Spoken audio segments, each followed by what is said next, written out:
개장 전 꼭 확인해야 할 이슈앤 전략을 통해 확인해 보겠습니다. 네 분과 함께 할게요. 야천투자연구소 남인호 소장, 그리고 유진투자증권 김용재 이사와 글로원 파트너스 이성웅 이사, 하이투자증권 스마트 PB센터 이화진 과장 수고해 주시겠습니다. 어서 오세요. 자, 첫 번째 이슈, 기분 좋게 출발한 6월의 첫 거래일 시장 진단으로 출발해 보겠습니다. 한동안 부진하던 국내 증시 달력 한 장을 넘겼을 뿐인데 6월의 첫 거래일부터 아주 큰 폭으로 반등을 해줬죠. 코스피 2,700선 탈환을 눈앞에 두고 있는 상황입니다. 사실 지난달 1조 원 넘게 순매도했던 외국인이 어젠 하루 만에 선물 시장에서 8,500억 원 매수로 돌아섰거든요. 굉장히 고무적입니다. 자, 지금 현재 시장, 남인호 소장님은 좀 어떻게 바라보고 계십니까? 네, 어제 모처럼 정말 주식 투자하시는 분들이 모두 다 만면의 웃음을 띠셨습니다. 자, 여러분, 제가 오늘은 원고 외의 말을 조금 드리겠습니다. 여러분, 한번 가정을 해보십시오. 어떤 중소기업 회사가 있는데 매출이 잘 일어나서 이익이 예상보다 커졌습니다. 그러면 그 사장님은 어떤 결정 내릴까요? 애쓴 우리 직원들에게 보너스를 주자. 자, 그래서 작은 부장이나 총무부장에게 전화합니다. 부장님, 오늘 우리 직원들 고생하셨으니까 보너스 50% 주시죠. 하면은 약 1시간 뒤에 총무부나 자금부에서는 전 직원 100명에게 보너스 50% 공급합니다. 자, 질문입니다. 여러분, 이 보너스는 작은 부장이 준 것입니까? 그 회사 사장이 준 것입니까? 그렇습니다. 사장이 준 것입니다. 작은 부장을 통해서 준 거죠. 어제 우리 종합주가지수가 50포인트 가까이 급등한 가장 큰 배경이 뭡니까? 어떤 신문을 찾아봐도 기관과 외국 내 양매수했다. 그거 아닙니다. 그게 답이 아닙니다. 어제는 기관이 매수는 별로 안 했습니다. 누가 매수했다? 외국인이 매수했습니다. 방금 이해생커가 말씀하셨던 대로 어제 외국인은 8천억에 달하는 거의 장중에 1조 원 매수했습니다. 1조 원 선물 매수가 바로 어제 주가 상승의 배경이었습니다. 저는 절대로 우리 머니플러스 시청자분들에게 선물 매매하세요, 이거 말씀드린 거 아닙니다. 가급적 선물 매매는 하지 마십시오. 그러나 선물 공부를 꼭 하십시오. 앞으로도 우리나라에서 주식에서 수익을 보기 위해서는 주식 외에 선물을 꼭 보셔야 됩니다. 투자 주체별 매매 동향 올려주시면 고맙겠고요. 자, 여러분, 투자 주체별 매매 동향 보시면요, 현물 매매한 금액이 나오고 그 밑에 선물을 매매한 금액이 나오거든요. 바로 밑에 그게 정답이다. 그래서 만일 오늘도 외국인이 저는 현물 사고 팔고 그건 별로 관심이 없습니다. 오늘도 외국인 투자가들이 선물을 매수한다. 지금 2조 원 매도 우위거든요. 자, 지금 자료화면 나오고 있죠. 저기 외국인이 어제 1,890을 샀다는데 저것 때문에 오른 게 아니다 이겁니다. 제 말은. 뭐 때문에 올랐다는 얘기냐? 밑에 선물을 8,053억 샀죠. 저렇게 선물을 8,053억 사면은 바로 오른쪽에 있는 기관 투자가들이 선물을 팝니다. 5,600억. 5,600억 파는 그 돈으로 뭘 하냐? 2,338억 주식을 사는 겁니다. 결론은 뭐죠? 사장이 8,053억을 사니까 총무부장이 2,338억의 돈을 줬다는 뜻입니다. 그래서 우리 머니플러스 시청자분들은 현물 주식도 개별 종목이니까 중요합니다만은 시장을 보실 때는 꼭 반드시 항상 외국인 투자가들의 선물을 꼭 보십사 하고 다시 한번 말씀을 드리겠습니다. 네, 우리 코스피 시장 외국인이 순매수로 돌아섰고 오늘도 순매수 많이 해주면 좋겠네요. 자, 어제 가장 뜨거웠던 이슈 단연 윤석열 대통령의 국정브리핑이었습니다. 헤드라인 장식을 많이 했죠. 오늘 아침 한국경제신문 일면 톱 기사도 바로 요겁니다. 경북 포항 앞바다에 최대 140억 배럴 규모의 석유와 가스가 묻혀 있을 가능성 아주 높다, 이렇게 밝혔죠. 오늘 브리핑 시간에도 이제 이 내용을 좀 살펴봤었죠, 우리 이해생커. 네. 자, 김영재 이사가 관련주들의 무더기 상한가, 요거 관련한 전망 어떻게 보는지 좀 김영재 이사한테 들어보겠습니다. 일단 뭐 윤 대통령께서 뭐 동해 석유가스 매장 가능성 수식을 알자마자 뭐 가스, 석유, 관광, 에너지, 조선주들이 급등을 했는데 무려 7개 종목이 상한가를 기록했고요. 그리고 그 외에 그 10% 이상한 관련 종목도 20개나 달했습니다. 상승 종목에는 시가총액이 3조 원이 넘는 한국가스공사도 포함되어 있었는데 무려 상장한 지 25년 만에 처음으로 상한가를 기록했다는 점이 좀 주목을 받았습니다. 한국가시공사가요? 네네 그렇습니다. 네.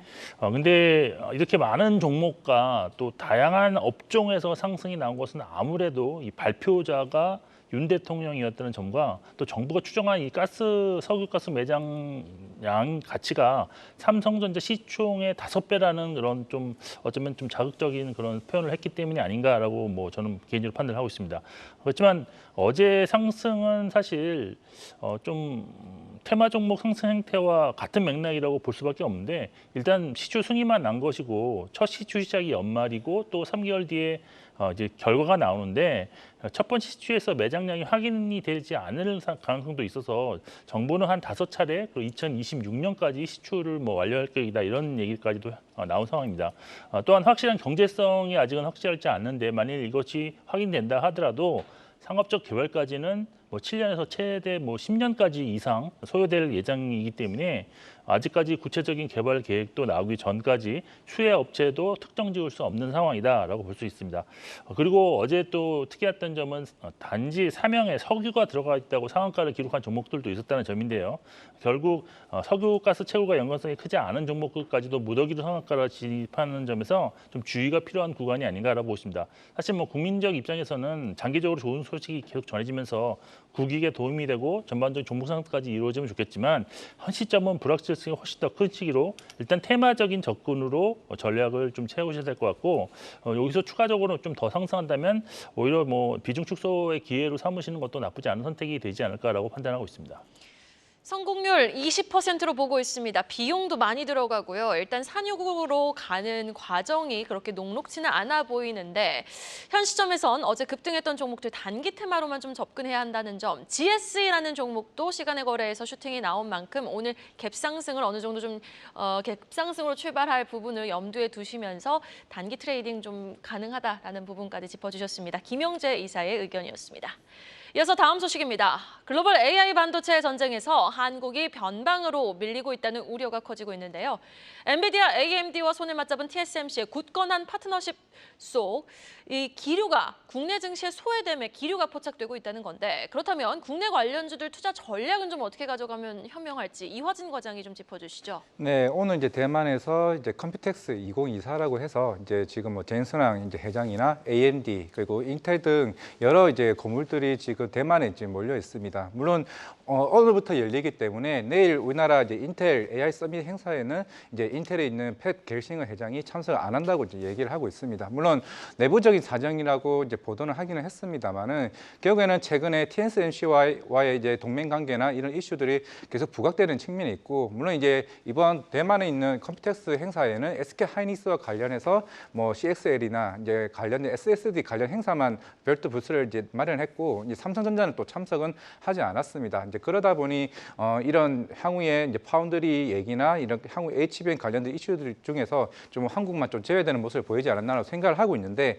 어제 이제 AMD 리사스 이제 CEO 관련 인터뷰에서도 물론 최근에 삼성전자와 관련된 파운드리 관련 협력 언급에 대해서도 어느 정도 언급을 좀 회피하는 모습을 보여왔었는데 물론 이제 지난주에 나왔던 3나노 이제 GA 같은 공정 같은 경우도 물론 이제 삼성전자가 가장 빠르게 이제 도입을 하긴 했습니다만은 향후에 이런 파운드리에 관련된 이슈들이 물론 이제 AMD와 관련해서는 이제 사실은 대규모가 아니라 좀 소규모의 가능성이 굉장히 좀 높다라고 얘기를 하는 측면이 있기 때문에 물론 최근에 이제 HBM4 관련 향후에 블랙웰 AI 가속기도 사실 마이크론이 먼저 좀 침투하는 모습을 좀 보여줬기 때문에 삼성전자의 입지가 조금은 불안한 모습이 아닌가 좀 생각을 하고 있습니다.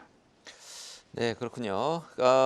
저 종목 관련 종목은 어떤 거 좀 추천하십니까? 물론 이제 결국에는 지금 파운드리 쪽 관련 기업이기 때문에 뭐 가온칩스나 AD 테크놀로지 이제 삼성전자가 있겠습니다만은 물론 이제 아직까지는 삼성전자가 대규모 발주가 나온 적이 아직도 크게 없습니다. 물론 이제 AMD가 가장 조금 얘기가 계속 나오고는 있긴 하지만은 일단은 여기에 먼저 수준 모멘텀이 나온다라고 하게 되면은 이제 디자인 하우스 쪽 관심을 좀 봐야 되지 않나라고 생각하고 있습니다. 삼성전자를 비롯해서 디자인 하우스 쪽 좀 지켜볼 필요가 있다라고 말씀해 주셨는데 궁금한 건 하이닉스예요. SK 하이닉스 지금 재산 분할 리스크도 있잖아요. 일단 뭐 리스크긴 하지만은 전체적인 펀더멘털이 망가지는 건 아닙니다. SK하이닉스 주가 흐름 좀 어떻게 보세요?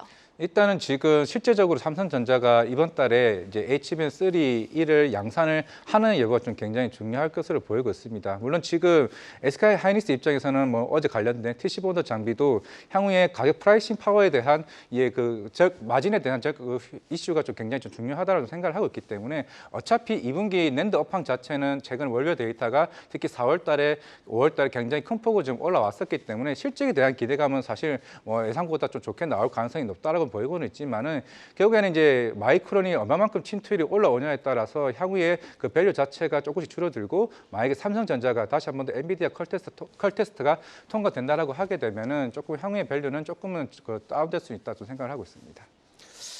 네, 그렇군요. 지금 서울에서 열리는 인텔 AI 서밋 패스켈 싱어 CEO가 참석하지 않는다. 그래서 기분이 조금 안 좋긴 합니다만 어찌됐든 우리 이런 여러 가지 이제 삼성전자 위기설 있습니다. 이거 딛고 우리 AI 경쟁에서 다시 한번 우위를 점하는 날 오기를 하루빨리 오기를 기대해 보겠습니다. 다음 이슈 보겠습니다.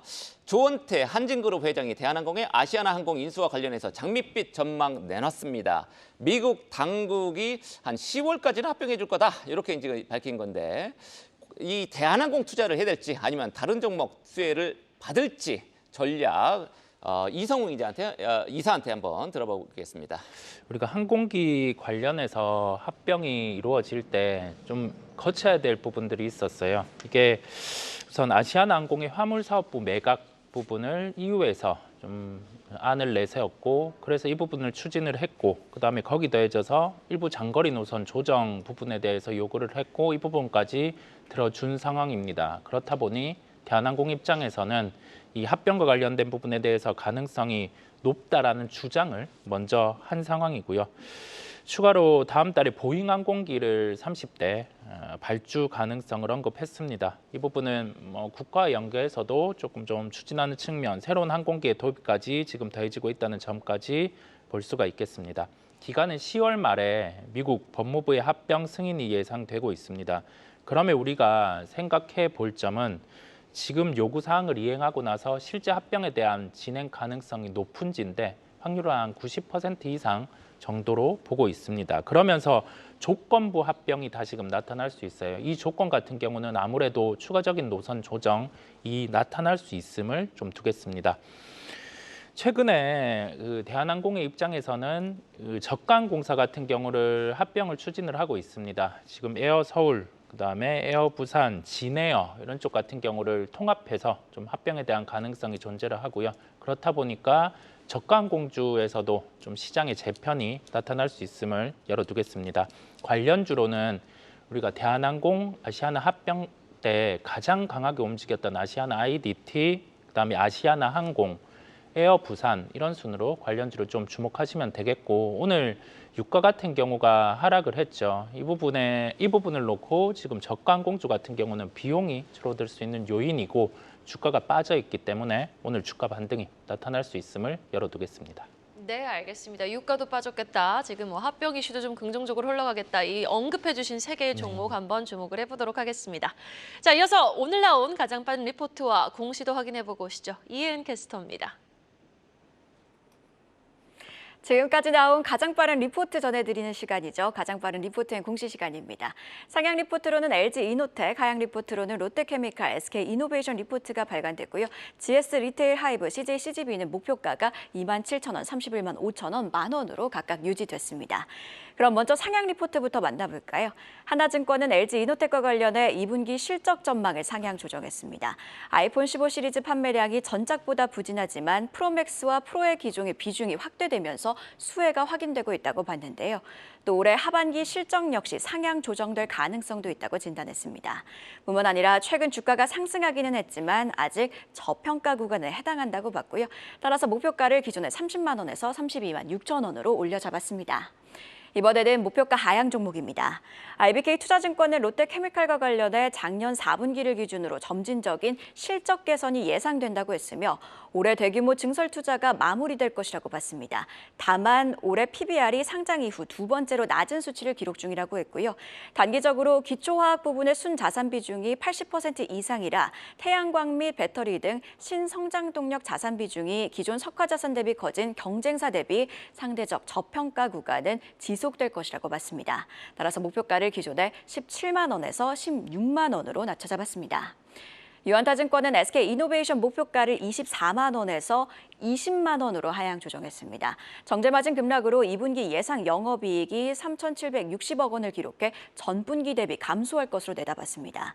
이와 함께 2에서 3분기 동안 정유설비 증설과 함께 배터리 가동률이 저조한 점이 부담이 될 것이라고 봤고요. 배터리 투자금 대책도 필요하다고 진단했습니다. 마지막은 자회사인 파르나스 호텔 인적 분할 추진을 발표한 GS 리테일입니다. 신한투자증권은 파르나스 분할 결정을 통해 본업인 유통사업에서 경쟁력을 강화하고 경영 효율성이 제고될 것이라고 분석했습니다. 이와 함께 자사주 소각을 발표한 주주가치 제고 방안 발표도 긍정적이라고 했고요.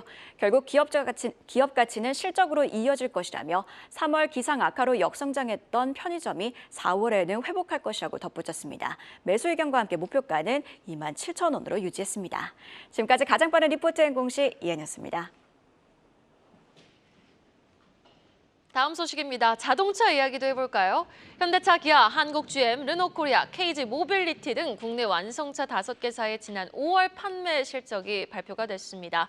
너무 훌륭했어요. 내수 판매가 줄고 그간 실적을 이끌었던 수출 성장도 한뿔 꺾이면서 5월 판매 실적은 예년 수준을 유지하는 데 그쳤는데 다만 전반적인 업황은 지금 살아있는 거잖아요. 그래서 제가 또 좋다고 말씀을 드렸는데 남인호 소장님 투자 전략 좀 어떻게 가져갈까요? 예, 그렇습니다. 이번 5월 달에 5개 자동차사의 판매 현황이 약 71만 대로 지금 집계되고 있습니다. 저는 이렇게 평가할게요. 내부수호. 다시 말해서 내수는 조금 부진했고 수출은 호조를 보였다라고 말씀드리겠습니다. 그런데 왜 이 부진이라는 말이 나오느냐? 절대 수치는 71만 대가 적은 게 아닙니다. 그런데 작년 5월 달이 워낙에 수출이라든가 내수가 잘 돼가지고 작년 베이시스 포인트가 너무 높았다는 데 포인트를 둬야 될 것 같습니다. 자, 이제 주가 얘기해 볼까요? 제가 며칠 전에 여러분께 이런 말씀 드린 적 있죠. 현대자동차의 투자 전략은 20수 30도, 다시 말해서 20만 원대 근접하면 사시고 30만 원대 근접하면은 조금 이익 실현하시는 게 좋겠다. 어제 종가 얼마입니까? 26만 5천 원의 현대차가 아직은 매도할 그런 위치가 아니죠. 최소한도 28, 9만 원 가야지만이 이익 실현 좀 하시면 좋겠다고요. 오늘은 제가 기아 자동차에 대해서 말씀드리고자 합니다. 저는 기아차에 대한 투자 전략은 10수 15도로 봅니다. 즉 10만 원대 근처 가서 즉 뭐 10만 6천 원, 11만 원대는 매수하셨다가 15만 원 근처 가시면은 좀 이익 실현하셔라. 아니 지금 기아차가 12만 원인데 언제 15만 원 간단 말입니까? 이렇게 생각하시는 분 계시죠? 그러나 그렇게 보시면 안 됩니다. 기아차의 최고 고가 얼마인 줄 아십니까? 20만 원이었습니다. 그래서 기아 자동차도 최근 들어 현대차와 마찬가지로 굉장히 판매라든가 기술력에서 뛰어난 그런 자동차입니다. 현대차와 기아차 합치면 20% 여러분의 포트폴리오 구성하시고 현대와 기아는 반반 10%, 10%씩 여러분 포트폴리오 작성하시면 좋겠습니다. 네, 다시 한번 정정해드리겠습니다. 완성차 5개 업계사, 일단 5월 달에는 수출이 전년비 감소를 했지만 작년에 너무 좋았었고 현대차는 그럼에도 불구하고 유일한 플러스 성장을 했다는 부분 다시 한번 정리를 해드리겠습니다. 네, 매달 초에 각국마다 자동차 판매 숫자 발표를 합니다. 그래서 이제 어제 나왔던 거고요. 미국도 숫자 우리가 조금 오늘 밤에 나오는 거 한번 지켜봐야 될 것 같습니다. 경기 침체로 인한 완성차 수요 감소 우려에도 예년 수준의 판매고를 올리고 있다는 점에서 6월 판매 실적 어떨지 기대를 해보겠습니다. 미국에서는 세계 최대 바이오 행사가 열렸습니다. 2024 바이오 인터내셔널 컨벤션, 바이오 USA라고도 불리는데 셀트리온이 15년째 참가하면서 글로벌 파트너십 강화에 나섰다는 소식입니다. 간밤에 국제금리 많이 떨어지고 이제 금리나 소식이 제약 바이오 업계에도 좀 호재로 작용할 것 같은데 관련 내용 어떻게 보시는지 이화정 과장 어떻게 보십니까? 네, 뭐 셀트리온 진펜트라는 한 작년 10월쯤에 이제 FDA 승인이 됐고 이제 올해 상반기 같은 경우 대부분 대형 PBM 이제 등재를 하게 되면서 아마 하반기 때부터는 이제 북미 쪽 매출이 좀 올라오지 않을까라고 좀 생각을 하고 있습니다. 그리고 이제 이번 1분기에도 이제 셀트리온 헬스케어와 이제 합병하고 나서 이제 1분기 실적을 이제 핫작품에 처음으로 이제 매출이 나왔는데 결국에는 이제 합병하게 되면서 이제 원가 생산에 대한 절감들이 본격적으로 좀 나와주게 되면서 이제 바이오 시밀러에 대한 실적에 대한 개선 기대감이 지금 굉장히 크지 않을까라고 좀 생각을 하고 있습니다. 이제 뭐 셀트리온 입장에서는 물론 향후에 셀트리온 제약과의 합병도 남아 있긴 하겠지만은 이제 실적이 굉장히 중요합니다. 특히 이번 바이오 USA에서도 이제 많은 여러 이제 빅파마 업체들과의 글로벌 네트워크를 좀 확실히 좀 넓혀갈 가능성이 굉장히 높다라고 지금 보이고 있는데 일단은 대형 PBM 같은 업체들도 사실 원래 올해 하반기 끝에 연말쯤에 좀 대부분 이제 등재를 하려고 했었는데 생각보다 빠르게 조기 등재가 됐던 만큼 이제 본격적으로 이제 여기에서 실적이 굉장히 개선시킬 수 있는 측면이 있습니다. 최근에 졸페어도 이제 유럽 쪽에 승인이 나왔었고 내년 3월 달에는 스텔라라 바이오 시밀러도 이제 본격적으로 출시를 좀 앞두고 있는 상황이기 때문에 워낙 이제 북미 쪽이 이런 바이오 시밀러 시장에서 굉장히 워낙 큰 시장이다 보니까 진펜트라 같은 경우는 일단은 세계 최초로 먼저 이제 출시를 좀 앞두고 있는 상황이기 때문에 일단 경쟁력 측면에서는 일단은 좀 충분히 좀 우위에 있을 수 있다라고 좀 생각을 하고 있고 결국 내년부터가 좀 중요할 것으로 보이고 있습니다. 내년이 이제 메디케어 IRA가 이제 적용이 되다 보니까 특히나 이런 PBM 업체들 같은 경우가 이제 리베이트 낮은 회사들이 굉장히 유리할 수밖에 없는 좀 상황이긴 합니다. 결국에는 연간 한자 부담금이 $200 이상 이제 넘어가게 되면은 거기에 따른 60%를 PBM 업체들이 이제 부담을 하기 때문에 그만큼 리베이트 자체가 줄어들게 되고 그리고 가격 자체가 다운되게 되면 환자들에 대한 수요가 올라갈 수 있다는 좀 생각을 하고 있기 때문에 어떻게 보면 셀트리온 입장에서 어떻게 보면 진입 그 타이밍 자체가 어떻게 보면 굉장히 조금 괜찮은 측면이 아닌가를 좀 생각을 하고 있기 때문에 최근에 주가가 조금 빠지긴 했습니다만은 이번 바이오 USA를 통해서 하반기 때부터 이제 진펜트라에 대한 수익성이 얼마만큼 이제 매출에 잡히냐에 따라서 좀 분위기는 달라질 수 있다 생각하고 있습니다.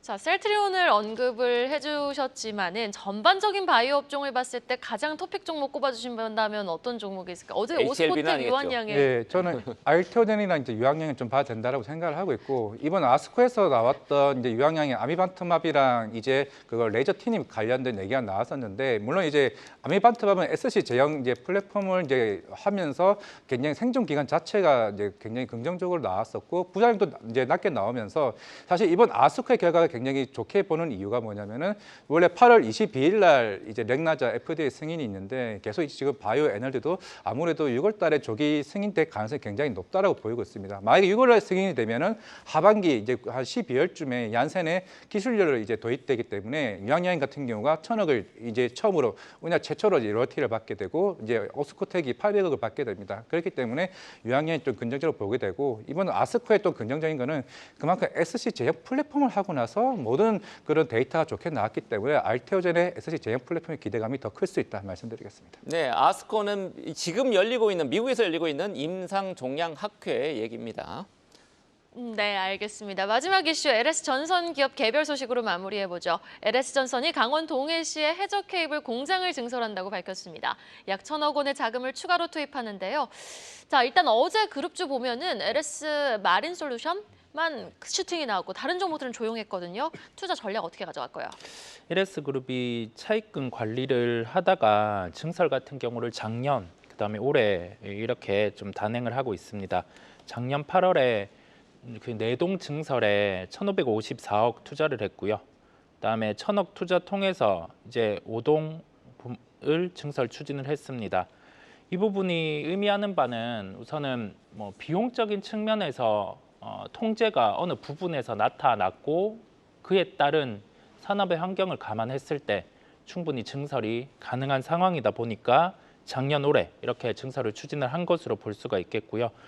초고압 직류 송전 케이블 생산 같은 경우가 4배 증가가 하게 됩니다. LS전선은 이 해저 케이블 공장 쪽에 특화를 해서 우선은 대응을 하는 거고요. 그러면 이 케이블의 증설을 놓고 봤을 때 우리가 지금은 좀 침체 단계에 있지만 해상 풍력 같은 경우도 발주가 나올 가능성을 좀 열어둘 수 있겠습니다. 아까 비용에 대한 측면을 말씀을 드렸습니다. 이 부분에 대해서 다른 기업과 차별화되는 건 독자 기술로 생산에 대한 부분의 라인을 다 국산화했다라는 점입니다. 그러면 일반적인 기업들이 이 전선을 만들어서 판매를 할 때보다 비용이 한 30% 정도 기본 줄어듭니다. 그렇다 보니 지금까지의 증설을 통해서도 이제 매출 레버리지가 추가로 발생이 가능함을 열어둡니다. 관련주로는 우리가 대표적으로 LS 같은 경우가 일컬어지고요. 해상의 케이블과는 좀 다르지만 LS 일렉트릭, 그다음에 LS 마린 솔루션까지 함께 보시면 되겠고, LS나 LS 일렉트릭 같은 경우는 수국과 연결해서 8월 MSCI의 편입 가능성이 열려 있는 종목이기도 합니다. 네, 그룹 중에서 LS 소비재가 조금 별로 없어가지고 그동안에 이렇게 잘 부각이 되지 않았습니다만 주가 측면에서는 굉장히 잘 나가고 있습니다. 자, 오늘 어제에 이어서 석유 가스 관련주들 오늘도 급등세 이어갈지 굉장히 개인적으로는 좀 관심이 있습니다만, 오늘 개장 전에 체크해야 될 포인트들 어떤 것들이 있는지 김영재 이사한테 들어보겠습니다. 네, 오늘부터 7일까지 나흘간 대만 최대 IT 전시회 컴퓨텍스 2024가 개최되는데요. 여기에 아까도 잠깐 앞서 말씀하신 것처럼 인텔, AMD, 퀄컴, 엔비디아 CEO 등이 참석하고 있습니다. 어제 이미 그 엔비디아와 AMD CEO 연설 소식이 시장에 알려지면서 관련주들의 긍정적인 흐름을 유발했는데, 오늘도 이러한 흐름이 나올 가능성이 있다라고 보시면 될 것 같고, 관련해서 삼성전자와 AI 관련주들이 관심을 받을 수 있을 것으로 보고 있습니다. 두 번째로 아프리카 25개국 정상들을 한국에 초청해 정상회의를 개최하는데요. 이와 함께 아프리카 인프라 및 에너지 투자 포럼도 오늘 개최됩니다. 투자 포럼에는 아프리카 국가 정상과 장차관, 그리고 국내 유관부처와 국내 건설사 등이 참석하게 되는데, 이에 건설주의 관심도 나타날 가능성이 있다는 점 참고하시면 좋을 것 같고요. 그리고 오늘 밤 4월 미국 노동부 구인 이직 보고서인 졸스가 발표되면서 이제 5일에는 ADP 민간 고용, 그리고 7일에는 미국 고용 보고서가 발표되는데, 고용할 통계가 시장에 영향을 주는 구간인데, 최근 미국의 경기가 좀 둔화된다는 모습이 좀 나타내는 통계가 나면서 금리가 하락을 하고 있는 상황입니다. 그래서 고용 보고서도 자체들도 동향들도 이렇게 금리에 좀 하락을 유발하는지 좀 참고하실 필요가 있다고 보여지고, 마지막으로 어제 시간의 특징주로서 정부의 석유가스 개발 관련해서 장중에 상한가를 기록하지 못했던 종목들이 대거 상승하는 모습을 보이는데, 특히 중소형 철강주, 그다음에 강간주의 상승, 그리고 그중에서도 시가총액이 작은 종목들의 상승이 눈에 띄었다는 점도 참고하시면 좋을 것 같습니다. 네, 알겠습니다. 자, 이슈엔 전략 오늘 이 시간 이렇게 네 분과 이야기 나눠봤습니다. 오늘 말씀 고맙습니다. 계속해서 다양한 경제 이슈를 알고 싶다면 구독과 좋아요, 알림 설정 부탁드립니다. AI 캐스터 권미정이었습니다.